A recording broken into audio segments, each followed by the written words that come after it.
Welcome back students. तो आज के इस वीडियो में हम बताने वाले हैं सेमेस्टर 1 यूजी यानी ग्रेजुएशन के लिए, अंडर ग्रेजुएट के लिए सेमेस्टर 1 फिजिक्स का जो सिलेबस है सो। तो आपको सबसे पहले जानना होगा कि यहाँ पर आपको ऑनर्स पेपर के लिए, ऑनर्स फिजिक्स ऑनर्स के लिए, जैसे कि मान लीजिए आपने फिजिक्स रखा सब्जेक्ट में, ये आपका ऑनर्स हो गया। इसमें से आपको सेमेस्टर 1 में आपको 2 पेपर फिजिक्स होगा। तो एक फिजिक्स 1 और फिजिक्स 2, 2 पेपर होंगे। एक सब्सिडियरी में मैथ मिलेगा आपको और एक पेपर जो होगा आपका वो लैंग्वेज पेपर होगा। ओके, फिर सेमेस्टर 2 आप जाएंगे तो सेमेस्टर 2 में इसी तरह फिर पेपर यहाँ 3 हो जाएगा। ये 1 2 ये 3 आगे बढ़ गया, फिर ये हो गया पेपर 4।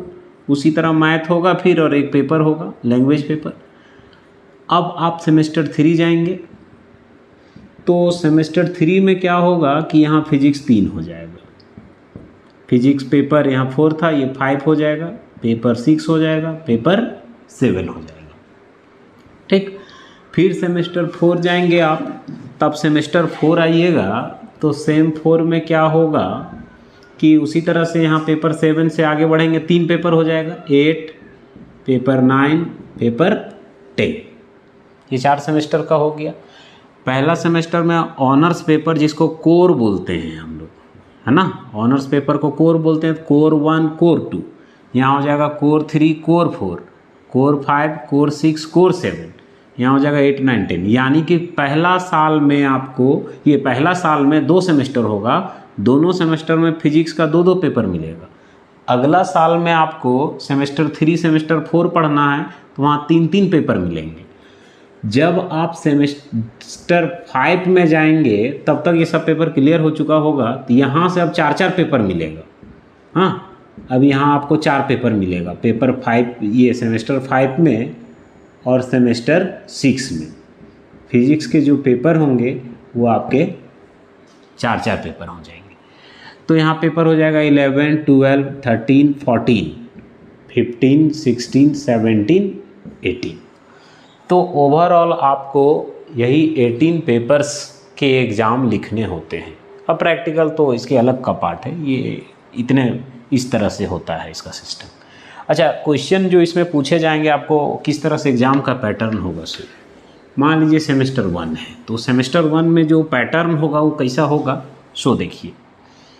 तो ये हो गया एक फिजिक्स 1, एक हो गया फिजिक्स 2, एक हो गया आपका मैथ, मतलब जेनरिक मैथ रखिए आप, या केमिस्ट्री रखिए, हिस्ट्री पॉलिटिकल कुछ भी रखिए, और उधर एक लैंग्वेज पेपर, वो सब की चर्चा मैं नहीं करता हूँ। इसमें आइए, तो इसमें आपका इंटरनल एग्ज़ाम जो होगा कॉलेज में, इंटरनल असेसमेंट, वो 20 मार्क्स का होगा। 20 मार्क्स का होगा इंटरनल असेसमेंट। और ये तो इंटरनल असेसमेंट 20, एक पेपर का हो गया 20, और यहाँ भी हो गया 20। और फिर 60 मार्क्स और 80 मार्क्स का एग्ज़ाम होगा आपका। फिर वहाँ पर आप देख लीजिए कि 20 मार्क्स का हो गया इंटरनल, उसके बाद तो इंटरनल हो गया 20 नंबर का, और प्रैक्टिकल में से आपका हो जाएगा 20, तो 40 नंबर हो गया। अब एक्सटर्नल एग्ज़ाम जो मेन पेपर होगा आपका वो होगा 60 का, यानी कि 20 इंटरनल जो बीच में असेसमेंट होगा एग्ज़ाम में, कोई कॉलेज में, प्रैक्टिकल ही हो गया, और 60। तो ये इसका एग्ज़ाम आपको लिखना है। ये थियोरेटिकल पार्ट हो गया दोनों पेपर के, है ना, ये दोनों पेपर के थियोरेटिकल पार्ट हो गए। जिसमें प्रैक्टिकल्स नहीं होते हैं वो 80 मार्क्स का एग्ज़ाम होता है, और 20 नंबर होता है उसका इंटरनल। तो ये 60 नंबर को आपको एग्ज़ाम में लिखना होता है यूनिवर्सिटी एग्ज़ाम में। तो वो 60 नंबर का क्वेश्चन किस तरह से पूछा जाता है 60 मार्क्स का, तो वो 60 मार्क्स का जो क्वेश्चन पूछा जाएगा वो 2 टाइप में होगा। पहला टाइप में होगा वेरी शॉर्ट क्वेश्चन आंसर, दूसरा होगा लॉन्ग क्वेश्चन आंसर, ये 2 टाइप में। तो इसमें जनरली क्या होगा, 5-6 क्वेश्चन रहेंगे, उसमें से आपको 4 बनाने होंगे और 3 मार्क्स का होगा। तो ये हो गया 12 मार्क्स। और यहाँ जनरली यहाँ पर 4 से 5 क्वेश्चन होगा, है ना, 4 से 5 क्वेश्चन होगा, तो उसमें से आपको 3 बनाना होगा। या लॉन्ग क्वेश्चन आंसर में क्या होगा, 8 या 9 क्वेश्चन होंगे, उसमें से आपको 4 बनाना होगा। हाँ, और 12 नंबर के क्वेश्चन होगा, 12 मार्क्स करके, 12 मार्क्स करके आपको बनाना होगा 4। तो ये हो गया 48 मार्क्स, और यहाँ हो गया 12 मार्क्स। तो इस प्रकार से आपका 60 मार्क्स का एग्ज़ाम होगा दोनों कोर में, कोर 1 में भी और कोर 2 में। तो यहाँ ऑप्शन रहता है 5-6 क्वेश्चन में कोई सिलेक्ट करके 3 बनाना रहता है, लॉन्ग में 8-9 क्वेश्चन रहते हैं, उसमें से आपको कोई 4 सिलेक्ट करके बनाना होता है। अब तो आइए अब हम देखते हैं सेमेस्टर 1 यूजी का जो सिलेबस है कोर 1 का। तब फिजिक्स कोर 1 में आपको पढ़ना मैथमेटिकल फिजिक्स, और मैथमेटिकल फिजिक्स 60 लेक्चर का होगा, जो भी पेपर होगा 60 लेक्चर का बनाया जाता है CBCS सिस्टम में, और ये क्रेडिट इसका 4 होगा। तो इसमें से जो चैप्टर्स मुख्य रूप से पढ़ने हैं वो कौन कौन चैप्टर्स आपको मैथमेटिकल फिजिक्स में, सबसे पहले डिफरेंशियल इक्वेशन, आप 12 में भी पढ़े हैं, डिफरेंशियल इक्वेशन मैथ्स में था, आप प्रॉपरली रिवाइज कर लें तब आगे आए इसमें। नंबर 2 में देखिए partial differential equation, basic idea उसमें आप लिए होंगे 12 में, उसके आगे यहाँ पढ़ना है। वेक्टर कैलकुलस, उसमें से आपको वेक्टर डिफरेंशिएशन, वेक्टर इंटीग्रेशन, और ये बिल्कुल न्यू, एकदम बिल्कुल नया मटेरियल है ये, ऑर्थोगोनल कर्विलिनियर कोऑर्डिनेट्स। तो ये आपका मैथमेटिकल पोर्शन, ये मैथमेटिक्स नहीं है, ये फिजिकल मैथमेटिक्स है। वो आपका जेनरिक मैथ जो होगा वो अलग होगा, ये फिजिक्स है, देख रहे हैं मैथमेटिकल फिजिक्स, ये 1 है, मैथमेटिकल फिजिक्स 1। फिर सेमेस्टर 3 में जाइएगा तो वहाँ थोड़ा सा आएगा आपका मैथमेटिक्स, वो होगा मैथमेटिकल फिजिक्स 2। फिर सेमेस्टर 4 में जाइएगा तो वहाँ होगा मैथमेटिकल फिजिक्स 3। तो फिजिक्स में जो मैथ यूज होता है वो सब मैथ्स यहाँ पढ़ने। फिर इसके जब चैप्टर्स मैं शुरू करूँगा एक एक करके, तो उस समय टॉपिक्स बताऊँगा कि कौन कौन सारे टॉपिक्स पढ़ना है। तो ये हो गया मैथमेटिकल फिजिक्स, जो पहला आपका कोर 1 पेपर है, CC1 कोर पेपर 1 हो गया आपका। तो इसमें से यही जो चैप्टर्स हैं सो, हाँ, तो मेजर पोर्शन यही है। बीच बीच में universities syllabus according to situation change करते रहते हैं, जैसे कोरोना काल में ही थोड़ा सा सिलेबस बदला गया था, ऑर्थोगोनल कर्विलिनियर कोऑर्डिनेट हटा दिया गया था।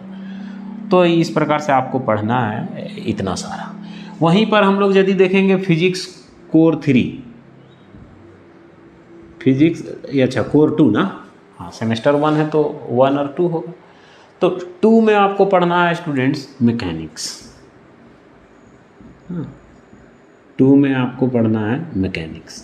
और मैकेनिक्स में कौन कौन सारे चैप्टर, ये भी क्रेडिट 4 क्रेडिट का होगा, और यहाँ भी 60 लेक्चर्स के होंगे, यहाँ भी लेक्चर्स होगा 60। यहाँ कौन कौन सारे चैप्टर्स पढ़ना है, तो चूँकि ये क्लासिकल मैकेनिक्स है तो यहाँ आपको पढ़ना होगा सबसे पहले चैप्टर में इलास्टिसिटी। और आपको मालूम हो कि 11th में ही इसका इलास्टिसिटी का बेसिक जो नॉलेज था वो मिल चुका रहता है, स्ट्रेस क्या है, स्ट्रेन क्या है, हुक का नियम क्या है ना, डिफरेंट टाइप्स ऑफ स्ट्रेस क्या है। तो यहाँ तक उसमें थोड़ा इंट्रोडक्शन पार्ट था, इसके आगे यहाँ पढ़ना है बीम, कैंटिलीवर, है ना, तो ये सब चीज़ें आगे पढ़ेंगे। इलास्टिसिटी तो ये भी रिवाइज कर लोगे आप, जो भी 11th पोर्शन में था। अच्छा, उसके बाद आगे पढ़ना रहता है यहाँ फ्लूइड मोशन, फ्लूइड मोशन पढ़ेंगे। फिर आएगा आपका हाइड्रोडायनेमिक्स, हाँ hydrodynamics, Bernoulli's equation, Poiseuille's equation, Poiseuille's formula, है ना, इक्वेशन ऑफ कॉन्टिन्यूटी, ये सब सारे टर्म्स आएंगे। फिर आपको पढ़ना है एक chapter surface tension, surface tension. तो ये आपको लग रहा होगा कि ये सब तो 11th में भी था, तो वहाँ बेसिक कॉन्सेप्ट था, उससे आगे यहाँ पर हमें देखना है। उसके बाद फिर आप देखेंगे सेंट्रल फोर्स मोशन, अगला चैप्टर सेंट्रल फोर्स मोशन, ठीक, सेंट्रल फोर्स मोशन। अच्छा, उसके बाद नॉन इनर्शियल फ्रेम्स पढ़ने हैं, नॉन इनर्शियल फ्रेम्स। तो फ्रेम्स ऑफ रेफरेंस पहले पढ़ना होगा। फ्रेम्स ऑफ रेफरेंस 2 टाइप के, इनर्शियल और नॉन इनर्शियल। तो यहाँ पर केवल non inertial frames of references पढ़ने हैं। तो फ्रेम्स ऑफ रेफरेंस में जो इनर्शियल फ्रेम्स है वो पढ़ लेना है आपको। ये हो गया। उसके बाद हाँ, यहाँ रिलेटिविटी पढ़ना है पूरा। हाँ, रिलेटिविटी में भी यहाँ इसका स्पेशल थ्योरी ऑफ रिलेटिविटी पढ़ना है आपको। स्पेशल थ्योरी ऑफ रिलेटिविटी बहुत मेजर एंड इंटरेस्टिंग पोर्शन। पूरा ही सेमेस्टर 1 का जो कोर फिजिक्स देख रहे हैं, कोर 1 और कोर 2, इसमें से सबसे मेजर और इंटरेस्टिंग यही चैप्टर जो है, जो फिजिक्स सीखना चाहते हैं उनके अंदर ये एक कौतूहल, एक इंटरेस्ट पैदा करता है। बहुत ही इंटरेस्टिंग ये चैप्टर है। तो ये हो गए ओवरऑल सिनेरियो कि आपको पढ़ना क्या है ना, यूनिवर्सिटी एग्ज़ाम्स के लिए। और यदि प्रॉपर कमांड होगा सिलेबस के आपके सभी टॉपिक्स पर, न्यूमेरिकल्स करते जाएंगे, बढ़िया से नोट्स बनाते जाएंगे, तो आपको एंट्रेंस एग्ज़ाम्स में भी वो काम आ जाएंगे। तो ये रहा कुल मिला करके। तो इसके लिए बुक्स कौन कौन से आपको प्रोवाइड करना होगा, अपने पास बुक उपलब्ध रखना होगा, तभी पढ़ सकेंगे आप। तो इसके लिए आप BS राजपूत का एक मैथमेटिकल फिजिक्स आता है वो ले सकते हैं आप, या HK दास का एक बुक आता है मैथमेटिकल फिजिक्स, वो भी ले सकते हैं। और मैकेनिक्स के लिए तो एस चांद पब्लिकेशन का कोई भी बुक उठा लीजिए, DS माथुर करके होंगे वो राइटर, उनका भी बुक ले सकते हैं आप, तो उससे भी काम हो जाएगा। हाँ, तो इसके लिए DS माथुर का मैकेनिक्स ले लें आप, इसके लिए आप BS राजपूत का ले लीजिए या HK दास का, तो ये हो जाएगा। बाकी हम एक एक टॉपिक पर तो वीडियो बनाएंगे ही। चलिए, और उसमें से सब प्लेलिस्ट बना देंगे सेमेस्टर 1 का, जो भी चैप्टर्स का, हर चैप्टर्स का प्लेलिस्ट। मान लीजिए हमने डिफरेंशियल इक्वेशन शुरू कराई, 8-10 लेक्चर लगा, तो 8 लेक्चर जो लगा 8 वीडियो बना उस पर, तो डिफरेंशियल इक्वेशन सेमेस्टर 1 लिख के प्लेलिस्ट बना देंगे, उसी में 8 वीडियो रहेंगे। तो आज इतना ही रहेगा। Thank you.